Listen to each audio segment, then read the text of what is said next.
আসসালামু আলাইকুম ওয়া রাহমাতুল্লাহ। আমাদের বর্তমান জামানার উম্মতদেরকে নিয়ে এক মারাত্মক কথা বলে গিয়েছিল মরুভূমির একটি উট। আল্লাহর রাসূল সাল্লাল্লাহু আলাইহি ওয়াসাল্লাম উটের মুখ থেকে এই কথা শুনে কাঁদতে শুরু করলেন। প্রিয় দর্শক, হযরত তামিম আদ-দারি রাদিয়াল্লাহু তাআলা আনহু বর্ণনা করেন, একবার আমরা আল্লাহর রাসূল সাল্লাল্লাহু আলাইহি ওয়াসাল্লামের খেদমতে হাজির হলাম। তখন আমরা দেখতে পেলাম একটি উট দৌড়াতে দৌড়াতে রাসূল সাল্লাল্লাহু আলাইহি ওয়াসাল্লামের মাথার কাছে এসে দাঁড়িয়ে গেল। দেখে মনে হচ্ছিল উটটি রাসূল সাল্লাল্লাহু আলাইহি ওয়াসাল্লামের কানে কানে কিছু একটা বলছে। আল্লাহর রাসূল সাল্লাল্লাহু আলাইহি ওয়াসাল্লাম তখন উটকে উদ্দেশ্য করে বললেন, হে উট, তুমি শান্ত হও।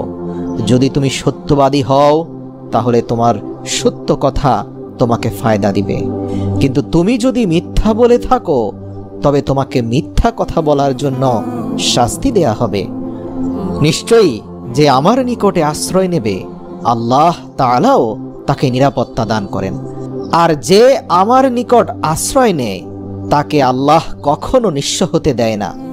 সাহাবী তামিম আদ-দারি রাদিয়াল্লাহু তাআলা আনহু ইরশাদ করেন, আমরা বললাম, ইয়া রাসূলুল্লাহ সাল্লাল্লাহু আলাইহি ওয়াসাল্লাম, এই উট আপনাকে কি বলছে? আল্লাহর রাসূল সাল্লাল্লাহু আলাইহি ওয়াসাল্লাম বললেন, এই উট আমাকে বলছে তার মালিক তাকে জবেহ করে তার মাংস খাওয়ার সিদ্ধান্ত নিয়েছে, তাই সে তার মালিকের কাছ থেকে পালিয়ে এসেছে এবং সে এখানে এসে আমার নিকট সাহায্য চাইছে। সাহাবী তামিম আদ-দারি রাদিয়াল্লাহু তাআলা আনহু বললেন, অতঃপর আমরা নিজেদের মধ্যে গল্পে ব্যস্ত হয়ে গেলাম। হঠাৎ সেই সময় উটের মালিক আমাদের নিকট ছুটে আসলো। সেই উট যখন তার মালিককে আসতে দেখল তখন সে পুনরায় আল্লাহর রাসূল সাল্লাল্লাহু আলাইহি ওয়াসাল্লামের কাছে গিয়ে দাঁড়ালো এবং ঠিক রাসূল সাল্লাল্লাহু আলাইহি ওয়াসাল্লামের বরাবর পেছনে লুকানোর চেষ্টা করল। উটের মালিক বলল, ইয়া রাসূলুল্লাহ সাল্লাল্লাহু আলাইহি ওয়াসাল্লাম, আমার এই উট 3 দিন আগে আমার কাছ থেকে পালিয়ে গেছে, আর আজকে আমি একে আপনার কাছে পেয়েছি। এই কথা শুনে আল্লাহর রাসূল সাল্লাল্লাহু আলাইহি ওয়াসাল্লাম বললেন, এই উট আমার নিকটে নালিশ জানিয়েছে। সে আমাকে বলছে যে তোমার কাছে অনেক বছর ধরে লালিত পালিত হয়েছে, বড় হয়েছে।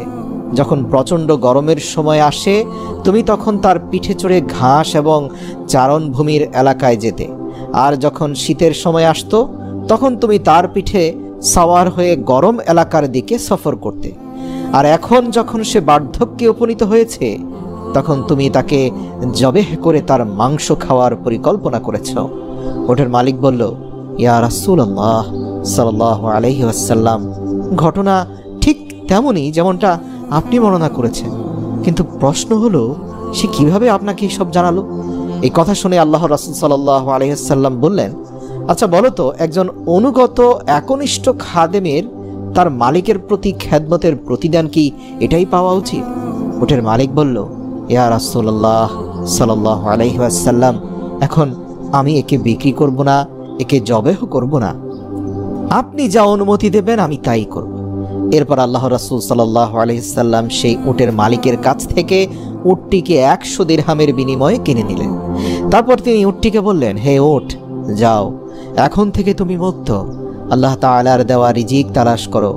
অতঃপর সেই উটটি আল্লাহর রাসূল সাল্লাল্লাহু আলাইহি ওয়াসাল্লামের মাথার কাছে নিজের মুখ এগিয়ে নিয়ে মুখ দিয়ে একটি আওয়াজ করল, যা শুনে আল্লাহর রাসূল সাল্লাল্লাহু আলাইহি ওয়াসাল্লাম বললেন, আমিন আমিন। এরপর উটটি পুনরায় দোয়া করল। আল্লাহর রাসূল সাল্লাল্লাহু আলাইহি ওয়াসাল্লাম আবারও বললেন, আমিন আমিন। উটটি পুনরায় দোয়া করল। আল্লাহর রাসূল তৃতীয়বারের মতো বললেন, আমিন আমিন।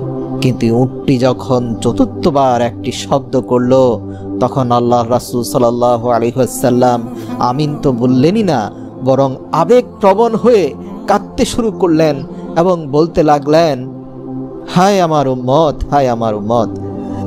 এমনকি রাসূল সাল্লাল্লাহু আলাইহি ওয়াসাল্লামের চোখ থেকে অশ্রু বেয়ে পড়তে লাগলো। সাহাবী তামিম আদ-দারি রাদিয়াল্লাহু তাআলা আনহু বললেন, আমরা জিজ্ঞাসা করলাম, ইয়া রাসূলুল্লাহ সাল্লাল্লাহু আলাইহি ওয়াসাল্লাম, এই উট আপনাকে কি বলছে? রাসূল সাল্লাল্লাহু আলাইহি ওয়াসাল্লাম বললেন, উটটি আমাকে প্রথমবার বলছে, ইয়া রাসূলুল্লাহ সাল্লাল্লাহু আলাইহি ওয়াসাল্লাম, আল্লাহ তাআলা আপনাকে ইসলাম এবং কোরআনের মাধ্যমে উত্তম প্রতিদান দান করবেন। আমি বললাম আমিন। তারপর উটটি আমাকে বলল, আল্লাহ তাআলা যেন কিয়ামতের দিন আপনার উম্মতের অন্তর থেকে সমস্ত ভয় ভীতি এমনভাবে দূর করে দেন যেমনইভাবে আজকে আপনি আমার অন্তর থেকে ভয়কে দূর করে দিলেন। আমি বললাম আমিন সুম্মা আমিন। তারপর সে দোয়া করলো, আল্লাহ তাআলা যেন আপনার উম্মতের রক্তকে শত্রুদের হাত থেকে এমনভাবে হেফাজতে রাখেন যেমনই করে আজকে আপনি আমার রক্তকে হেফাজত করেছেন। এরপর সে পুনরায় বলল, আল্লাহুম্মা আমিন, আল্লাহ যেন তাই করে।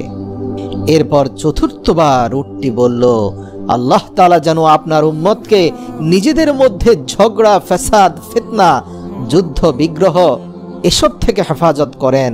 এ কথা শুনে আমি আমিন বলতে যাব, কিন্তু সেই দোয়াটি আল্লাহর তরফ থেকে নির্দেশ আসলো যে সেটি কবুল হবে না। এ কথা শুনে আমার কান্না পেল, কেননা এই একই দোয়া আমিও আমার উম্মতের জন্য আল্লাহর কাছে বহুবার করেছি, কান্নাকাটি করেছি, হে আল্লাহ আমার উম্মতদেরকে অভ্যন্তরীণ ফিতনা, ঝগড়া, ফ্যাসাদ এসব থেকে রক্ষা করো। কিন্তু আল্লাহ তাআলা আমার প্রথম 3টি দোয়া কবুল করলেও শেষ দোয়াটি কবুল করেননি। হযরত জিবরাইল আলাইহিস সালাম আমাকে আল্লাহর পক্ষ থেকে খবর দিয়ে দিয়েছেন যে, হে রাসূল, আপনার উম্মতদের মধ্যে সর্বশ্রেষ্ঠ ফিতনা হচ্ছে যে তারা পরস্পর ছোটখাটো ত্রুটি বিচ্যুতি নিয়ে একজন আরেকজনকে ফতোয়াবাজি করবে, ফিতনাবাজি করবে, ঝগড়াঝাটি করবে, এসবে লিপ্ত হবে এবং এসব করেই এরা ধ্বংস হবে।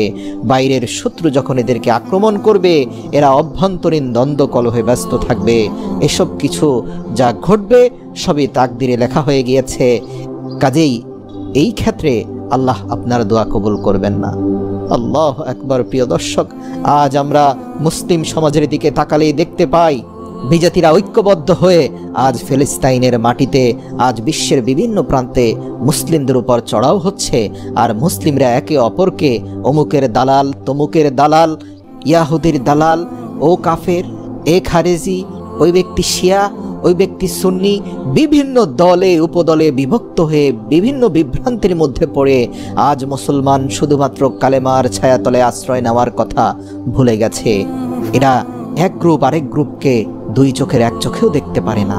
আজ এই হাদিস 100% সত্যতাই স্পষ্ট হলো।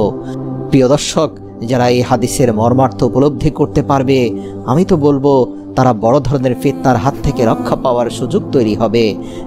আজ মুসলমানরা নিজেরাই একে অন্যের রক্ত পিপাসু হয়ে উঠেছে, মুসলমানেরাই একে অপরকে হত্যা করছে, ফেরকাবাজি ও দলাদলির নামে একে অন্যের শত্রুতে পরিণত হয়েছে। বর্তমানে যতটা ক্ষতি মুসলমানদের করছে ততটা হয়তো কাফের মুশরিকরাও করতে পারেনি।